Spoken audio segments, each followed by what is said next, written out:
Welcome back to Resistant Chicks. There's a fly on the camera. I wonder if it's going to go anywhere. It is August 8th, 2017. You're going to have to deal with it. Maybe perhaps you cannot see it.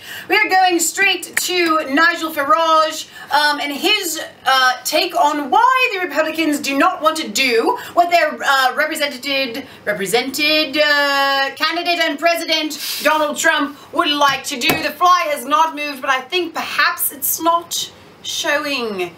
But it's very odd. We leave it there. Maybe, perhaps. All right. What does Sir Nigel have to say? Politicians, part of the swamp. You know, the really sickening thing is there are career professional politicians, part of the swamp, I guess, if you want to put it that way, who get elected sounding conservative, and when they're in office, in between, don't behave like conservatives. Is it fear? Are they afraid to do something big, to do something bold? Is it because they're concerned about lobbyists? I mean, no, they're concerned about their careers. They want to play everything safe. They also like to be popular. You know, they like newspapers to say nice things about them. They want to be non-controversial. They want to go with the flow. It is the poison of career politics, and what politics needs is people with conviction and principles. I love that, and that's what we love about Nigel Farage, is that he has convictions and he has principles, and he's not being bought off. He is who he is, right?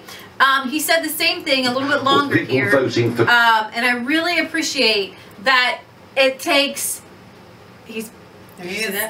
I really appreciate that it takes Nigel Farage from the outside. Sometimes it's better to have somebody from the outside looking in to see our politics. And the reason Donald Trump looks like he's fumbling or looks like things are going weird in the White House, it's not because of Donald Trump. He's tweeting out because that's who he is. But there's such a deep swamp. And like Marco Rubio, he, on the RAISE Act, he said, well, it won't go through the Senate. What is it called? I think it's a touchback. Is that right? When you score for the other team. So what we have going on right here is that you have these politicians that say, you know what, we don't want to play for our team, we want to play for the other team. And in essence, what they're saying is there is only one team, and that's the deep state. Exactly. And so far, all the presidents have gone along with the deep state, and then it's just pretend Republican against Democrat. We just kind of go, it's like wrestling. It's all fake. It is. It's a faux wrestling. Like, oh, like look, in the movie. that senator took down the other senator. This is the time you take a dive. You take a dive. Oh, there you go. Thank you. Okay. That wasn't practiced, obviously. So, yeah, go ahead, Sir Nigel. A change, real fundamental change. And here we are, you know, in the middle of the following year, and that change isn't happening. We've seen frustrations from the judiciary, and we would expect the liberal media, we would expect opposition parties to try and frustrate Brexit. Right. But what I think is so frustrating on both sides of the pond is there are people who masquerade as conservatives in order to get themselves elected, and are now, you know, damaging the attempt for us to get a clean Brexit, stopping the president getting his agenda through Congress. And I think there's something very fundamental at stake here. It is people's faith and belief in the whole democratic process. Yeah, no, you're right. Very well said, Sir Nigel. Over here, we call them Republicans and Democrats. There's a story on the front page of the newspaper the president calls the failing New York Times this morning, talking about 2020 opponents to the president from Republican senators like Ben Sasse. But add someone like Ben Sasse and Lisa Murkowski and Susan Collins, moderates inside the Senate. They're spending as much time or more resisting this president's efforts as he leads their own party. Yeah, and I think there must be now growing, real, genuine anger amongst millions of people who turned out to vote for Trump. In many cases, people who had not voted Republican before, or perhaps had never voted in their lives. They engage with the process. They've got a president that is holding faith with them, that wants to carry out the agenda, and yet it's the it's Trump's own side that are stopping these things from happening. And I would have thought that what needs to happen in both the Republican Party here and the Conservative Party back at home is when it comes to candidate selections, there ought to be a weeding out of those people who are not playing for the same team. Yeah, absolutely. I mean, Brexit, the vote happened, but what happens after that is what really matters. Just like Election Day here, whether the agenda moves forward, what can be done to ensure the movements continue? What's the most important aspect? Side note, I'm looking at that guy's wave in his hair. It's nice. Well, I think the most important thing is the way the people feel. The people that voted for Brexit, believe you me, a year on, if we had that referendum again, we get a much bigger majority in favour of it, so people want this change to happen. And similarly here, I mean, it's interesting, isn't it? We've been talking with Brexit about having a point-style immigration system, just the same debate that's now happening here in America. You know, people want these things to happen, but it's our political class on both left and right that are stopping it. And I have to say that if people don't get what they wanted and they start to lose faith in the whole democratic process, that is bad for our whole society. You're right. The elites in the political class, they control the media as well, which is creating this impression that everyone's running away from President Trump. But I think if you're on the ground, just like you saw in Brexit, it's actually the opposite. When they try to block what they voted for, they get even more frustrated. I think that's right, and I have to say that all the attempts to try and paint the Trump campaign as somehow being run and influenced by the Russians, you know, it may entertain the liberal elite living in Washington, but actually out there in real America, it just makes support for Trump even stronger, because they can see that this is actually an attempt to effectively frame the president. Righto, good man, well said.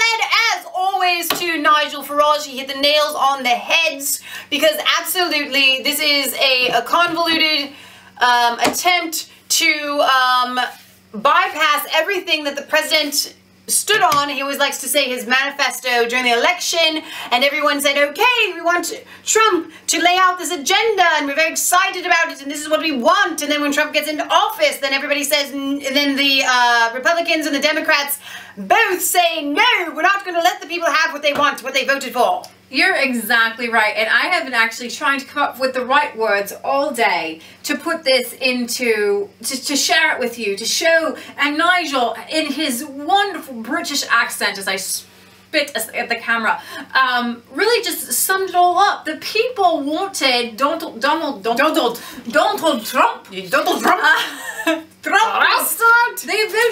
for Donald Trump, right? And the people voted for Brexit. Now the leaders are saying, well, maybe you didn't really want Brexit, or maybe you just wanted to just kind of Brexit light or things like that. And no, they voted just to leave. Come on, y'all. Nobody wants light anything. If you're going to eat it, just eat it. They don't think they say y'all. You just said y'all.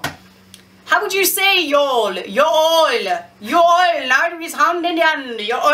Thank you all. So I've been trying to come up with a way to share this, and Nigel pretty much said it. The mainstream media, the Republicans are actually, at first they were starting to scare me, because Marco Rubio and all these Republicans are coming out against Trump, coming out against his agenda. They ain't scary. They're like a dog with no teeth. But I realized that when they do that, they really have lost all their power, because their power is in the party and in having a president in their party. Right. And that's how they keep everything going. And so it's just like CNN with all their fake news lines over and over and over again. This just shows them for who they are, and that just means they're so incredibly weak when they're showing us that they don't support Donald Trump. They don't support the Republican agenda. They don't support the platform on which he ran, in which they actually proposed a lot of the same things that Donald Trump was saying, but they don't like repeal and replace Obamacare. So we have one more story, and this goes along with that, where the New York Times is caught in an email seeking out leakers out of the White House and finding them. And they came out, they're the ones that came out with that ad in the Super Bowl saying, we are just after truth, right? But if you're after truth, why are you trying to pull leakers out of the White House? You're trying to come up with a narrative to take Trump down. Exactly. Okay, we're going to sign off here, but I want to add one last thing. What you may not understand is that we didn't actually need or require parties until the inception of some of the first central banks, which are early on. We're not talking about the Federal Reserve, just different central banks caused people to split, and the actual creation of parties. So when we buy into these party lines, we're once again going back to buying into the central bank lie. All right, you guys, this is Leah Michelle signing off for Resistance Chicks, where it is not just a conspiracy theory if it's the truth. Like, comment, subscribe, share these on your social media pages. We love you, God loves you, and God bless.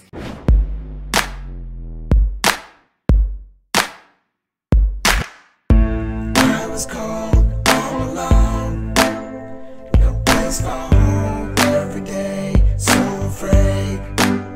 But you called my name.